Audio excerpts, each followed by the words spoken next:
تو اس کی شادی کسی نے تو کی ہوگی نا ولید البشر کے ساتھ، کوئی رشتہ دار، کوئی چچا، کوئی ماموں، دادا دادی۔ ماں باپ مرنے سے باقی خاندان تو نہیں مر جاتا نا۔ ہمارے اور ان کے ماحول میں فرق ہے واجد، رشتوں میں تو فرق نہیں ہے نا، خونی رشتے تو ہر جگہ ہوتے ہیں نا۔ دادا کا حلق خشک ہو گیا۔ تو ان کا فیصلہ ٹھیک تھا کہ ان سب سوالوں کے لیے انہوں نے عالگان اور لیڈی مہر کو آگے نہیں کیا تھا۔ بولے نا، اور باپ نے کیوں نہیں رکھا اسے؟ آپ نے ہی منع کیا تھا مجھے کہ میں ان سے کچھ نہ پوچھوں۔ میں یہی سمجھا کہ یہ امراحہ کی لینڈ لیڈی کا بیٹا ہے۔ چلے یہاں تک میں نے قبول کر لیا، اب آگے کیا کیا کر رہے ہیں آپ؟ کہا تو ہے کچھ باپ ہوتے ہیں خدا رسول کو بھولنے والے۔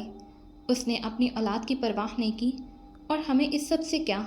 لڑکا اچھا ہے، اس کا مستقبل روشن ہے۔ کوئی تو وجہ ہوگی جو اس نے اپنی اولاد، وہ بھی لڑکے کو نہیں اپنایا۔ بابا آپ کچھ چھپا رہے ہیں مجھ سے، میں ایک کاروباری انسان ہوں، مجھے پاگل مت بنائے۔ امراحہ آپ کی لاڈلی ہے، اس کا مطلب یہ نہیں کہ آپ اسے اتنی آزادی دے دیں کہ وہ یہ سب کرے۔ یہ لڑکا اس کی یونیورسٹی میں پڑھتا ہے نا، اور یہ آپ کا اور امراحہ کا رچایا کھیل ہے۔ امراحہ اپنی لینڈ لیڈی کو اس کی ماں بنا کر لے آئی، ورنہ وہ یتیم خانے میں پلنے والا، اس کا کوئی آگے نہ پیچھے، آزاد معاشرے کی پیداوار کسی کا گناہ؟ ایسا کچھ نہیں ہے، دادا نے بڑے غصے سے کہا۔ تو پھر کیا ہے؟ وہ بھی چلائے۔ کیا چل رہا ہے آپ کے اور امراحہ کے درمیان؟ بابا آپ نے اسے لاڈ میں رکھا، ٹھیک ہے، لیکن میں اس کا باپ ہوں، اس کے لیے فیصلہ مجھے ہی کرنا ہے۔ آپ نے اسے مانچسٹر بھیج دیا، میں نے کچھ نہیں کہا، لیکن اب بعد میں تم نے ہی کہا تھا کہ میرا فیصلہ ٹھیک تھا، یاد ہے؟ چند ماہ پہلے تم نے مجھ سے کہا کہ امراحہ کے دیے پیسوں سے تمہارے کاروبار میں ایسے برکت پڑی ہے کہ تم نے سارے قرض اتار دیے ہیں۔ ہر اچھے فیصلے کے نتائج کچھ وقت گزارنے کے بعد ظاہر ہوتے ہیں۔ یعنی آپ نے مجھے اندھا ہی سمجھ لیا تھا، جس کا عطا نہ پتا اسے آپ اور آپ کی لاڈلی گھر لے آئے۔ اچھی ملی بھگت کی آپ دونوں نے۔ عالگان بہت اچھا لڑکا ہے واجد، اس کی پیشانی پر لکھا ہے۔ کیا سب اچھے لوگوں کی پیشانیوں پر لکھا ہوتا ہے؟ ہاں لکھا ہوتا ہے، خاندان، باپ دادا، شرافت، رکھ رکھاؤ، حسب نسب، یہ ہوتی ہے پیشانیوں کی لکھائی۔ ایک عورت کو اٹھا لائے اس کی ماں بنا کر۔ ماں بنا کر نہیں، وہ اس کی ماں ہے واجد، سکی ماں تو پھر بھی نہیں ہے نا۔ اور باقی کے بچے، وہ سب کون ہیں؟ یہ کیسا خاندان ہے؟ خاندان کا سربراہ، نہ آگے نہ پیچھے، ایک عورت اور اس کے 10 بچے۔ تم ایک عظیم خاتون کی بے عزتی کر رہے ہو واجد، دادا نے دکھ دلی سے کہا۔ آپ نے میری بے عزتی کی ہے ایسے لوگوں کو گھر بلا کر۔ کوئی ضرورت نہیں ہے امراحہ کو واپس بھیجنے کی، بہت کر لی پڑھائی، میں نے غلطی کی جو اسے آپ کے حوالے کر دیا۔ دادا استضاحیہ ہنس دیے۔ میرے حوالے اسے تم نے نہیں کیا تھا، میں نے خود اسے سنبھالا تھا۔ تمہاری اور تمہارے خاندان کی جاہلانہ سوچ اور حرکتوں سے اسے بچائے رکھا۔ بیٹی بیٹی لگا رکھا ہے تم نے۔ تمہاری بیٹی تب ہوتی جب تم کبھی اس کے دکھ میں شریک ہوئے ہوتے، کبھی پہنچے اس کے آنسو تم نے؟ اسے کھلایا پلایا، جوان کیا، کیا کم کیا؟ کھلانا پلانا ہی سب نہیں ہوتا، بڑا احسان جتاتے ہو کھلا پلا کر اولاد کو۔ اولاد کے پہلے حق محبت کی ادائیگی کب کی تم نے؟ تمہیں تو یہ تک نہیں معلوم کہ چھپ کر رونے کے لیے وہ گھر کے کس کونے کی طرف بھاگتی تھی۔ ہاں میں ایک برا باپ ہوں، اب چپ کر جائیں، بس ساری بات ختم۔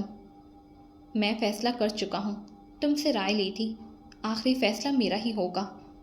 دادا نے ایسی سنجیدگی اور مضبوطی سے کہا کہ واجد صاحب رک کر انہیں دیکھنے لگے۔ دونوں دادا کے کمرے میں بیٹھے تھے، جبکہ باہر سب ان کی آوازیں بآسانی سن سکتے تھے۔ امراحہ دانیہ کے کمرے میں تھی اور وہاں سے بآسانی سب سن سکتی تھی۔ پھر آپ مجھے سب سچ سچ بتائیں، کیا ہے یہ سب؟ دادا نے سوچا کہ تو پھر انہیں وہی کرنا پڑے گا جو انہوں نے پیش بندی کے طور پر سب سے آخر میں رکھا تھا، اور اب سب بتا دینا ہی ہوگا، کیونکہ نہ بتانے سے بھی کچھ فرق نہیں پڑے گا۔ واجد کا رویہ معجزہ ہی ہوگا جو بدلے گا۔ عالگان کی والدہ ایک غیر مسلم عورت تھی، انہوں نے ایک مسلمان سے شادی کی۔ ولید البشر نے عالگان کی والدہ کو دھوکہ دیا اور چھوڑ کر چلا گیا اور دوسری شادی کر لی۔ عالگان کی حقیقی ماں اور خاتون مہر ایک دوسرے کو جانتی تھیں۔ واجد کئی لمحے اپنے والد کی طرف دیکھتے رہے، انہیں یقین نہیں آیا کہ انہیں جو ابھی بتایا گیا ہے وہ ان کے باپ نے اتنی آسانی سے کہہ بھی دیا۔ آپ ایک غیر مسلم عورت کے بیٹے کے لیے امرحہ کے رشتے کے حق میں بحث کر رہے ہیں، مجھ سے لڑ رہے ہیں، مجھے اتنا کچھ سنا رہے ہیں۔ آپ نے انہیں گھر ہی کیوں آنے دیا؟ اس بار وہ پوری قوت سے تھاڑے۔ تجربے کی آنکھ سے دادا یہ سب پہلے ہی دیکھ چکے تھے۔ ایسا ہی رویہ اور ایسے ہی سوال، یہی رد عمل، سب ٹھیک ویسا ہی ہو رہا تھا۔ دادا اٹھ کر کھڑے ہو گئے۔ کمرے میں اماں اور دادی آئیں کہ بات بڑھ نہ جائے۔ دادا نے تینوں کی طرف دیکھا اور کہا، امرحہ میری ہے اور اس کے لیے فیصلے بھی صرف مجھے ہی کرنے کا حق ہے۔ آلگان ایک اچھا لڑکا ہے، مجھے اس کے ماضی یا خاندان سے کوئی سروکار نہیں۔ مجھے وہ پسند ہے اور میں امرحہ کی شادی اسی سے کروں گا۔ آپ کو لڑکا پسند ہے؟ کیا آپ کی لاڈلی اسے پسند کر لائی ہے؟ واجد تیزی سے کہتے کمرے سے نکلے اور امرحہ کی طرف بڑھے۔ امرحہ، انہوں نے چلا کر اسے بلایا۔ واجد، دادا ان کی طرف لپکے۔ تمہیں پڑھنے کے لیے بھیجا تھا یا یہ سب کرنے کے لیے؟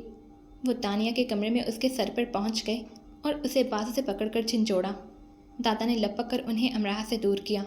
حماد، علی، دانیہ سب اسی کمرے میں آن موجود ہوئے تھے۔ یہ جاہلوں والے طریقے نہ اپناؤ، تحمل سے میری بات سنو۔ آپ کا طریقہ ٹھیک ہے؟ ان کی تیز آواز تیز ہی رہی۔ کون ہے یہ امرحہ جسے تم یہاں لائی ہو؟ دادا نے ان کا بازو پکڑ کر کمرے سے باہر گھسیٹا اور بڑے جتنوں سے انہیں واپس اپنے کمرے میں لائے۔ امرحہ کمرے میں رونے لگی۔ یہ اس کی خوش گمانی تھی کہ سب ٹھیک ہو جائے گا۔ بیٹھ جاؤ واجد، خدا کے لیے، تم وہی انسان ہو جس نے ساری عمر کبھی اپنی اولاد کے پاس بیٹھ کر اسے سنا نہیں۔ تمہیں تو یہ تک معلوم نہیں کہ امرحہ یونیورسٹی میں کس مضمون کی طالبہ ہے، اور تم اس کی زندگی کے فیصلے کے لیے ایسے بھڑک رہے ہو جیسے تمہارے ساتھ بہت زیادتی ہونے جا رہی ہے۔ تم جیسے ہی باپ ہوتے ہیں جن کی اولادیں گھٹ گھٹ کر روتی اور مرتی ہیں۔ تم اپنی اولادوں کی بے سکونی کے مسکن ہو۔ جاؤ ذرا دیر کو اپنی بیٹی کے پاس بیٹھو، اسے سنو، اس کی جگہ خود کو رکھ کر دیکھو۔ وقت بدل رہا ہے۔ میں بے مہار آزادی کا قائل نہیں، لیکن ایسی پابندی کا قائل بھی نہیں کہ ایک انسان زندہ ہوتے ہوئے بھی مر جائے۔ مجھے یہ رشتہ پسند نہیں، بات ختم۔ انداز اٹل تھا۔ دادا نے اپنی اتنی باتوں کو صاف بیکار ہوتے دیکھا، جیسے چکنائی لگی پرت پر سے پانی کا بغیر گیلا کیے گزر جانا۔ کیوں؟ سوال بیکار تھا، پر انہوں نے پوچھ لیا۔ بس نہیں، آپ نے شہریار کی بات کی تھی، اس کے خاندان کو بلا لیں۔ تو تم نہیں مانو گے؟ کبھی نہیں۔ میں نے اپنی ناک نہیں کٹوانی۔ خاندان، لوگ سب کیا کہیں گے؟ ایک یتیم بے سہارا ایسے ویسے کو لڑکی پکڑا دی جس کے خاندان کی خبر نہ دین کی۔ تنفر تھا کہ انداز سے چھلک چھلک جاتا تھا۔ اس کے مسلمان ہونے پر شک نہ کرو واجد، گناہ گار ہو گئے۔ آپ اس کا دین تصدیق کروا کر آئے ہیں نا؟ طنز سے اس کی آنکھیں سکڑ گئیں۔ میرے تمہارے دین تصدیق ہوئے ہیں؟ جو شخص سال میں چند بار نماز پڑھتا ہے اور سالوں بعد بھی کلام پاک کو کھول کر اس سے ہدایت نہیں لیتا، وہ دوسروں کے ایمان پر سوال اٹھا رہا ہے۔ اسے دوسروں کے دین کی فکر لاحق ہے۔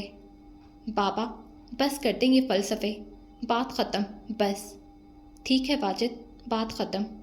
دادا نے کمرے کے دروازے میں کھڑے ہو کر اماں اور دادی کو اندر آنے کے لیے کہا، اور جب وہ آ گئی تو بہت تحمل سے کہا، اس جمعہ کو امرحہ کا آلگان کے ساتھ نکاح ہے۔ میں نے امام صاحب سے بات کر لی ہے۔ تھوڑی دیر کو سب کے درمیان سکوت رہا۔ یہ بچکانہ حرکتیں چھوڑ دے بابا۔ سکوت ایسے ٹوٹا۔ بچکانہ ہوتی تو چھوڑ دیتا واجد، خاندان کے کچھ سمجھدار لوگوں سے بھی میں نے بات کر لی ہے۔ آپ نے ٹنٹورا پیٹ دیا، کیوں؟ دادی اور اماں واجد کی آواز سے سہم گئی۔ جب سے امرحہ مانچسٹر گئی تھی اور دادا کی مدد سے گئی تھی تو سب پر اور اچھی طرح یہ بات واضح ہو گئی تھی کہ اس کی زندگی کے باقی فیصلے بھی انہیں ہی کرنے ہیں۔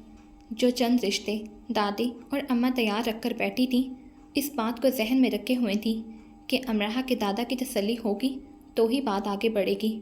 اور اب یہ دو خواتین کی بات بہت آرام سے سمجھ گئی تھیں کہ وہ آلگن میں کچھ دیکھ رہے ہیں تو ہی ایسے اس کے حق میں بول رہے ہیں، کیونکہ وہ دنیا میں آخری انسان بھی نہیں ہوں گے جو امرحہ کا برا چاہیں گے۔ سنو واجد، زندگی میں صرف ایک بار اس کے دل کی بات، اس کی خوشی کو سمجھنے کی کوشش کرو۔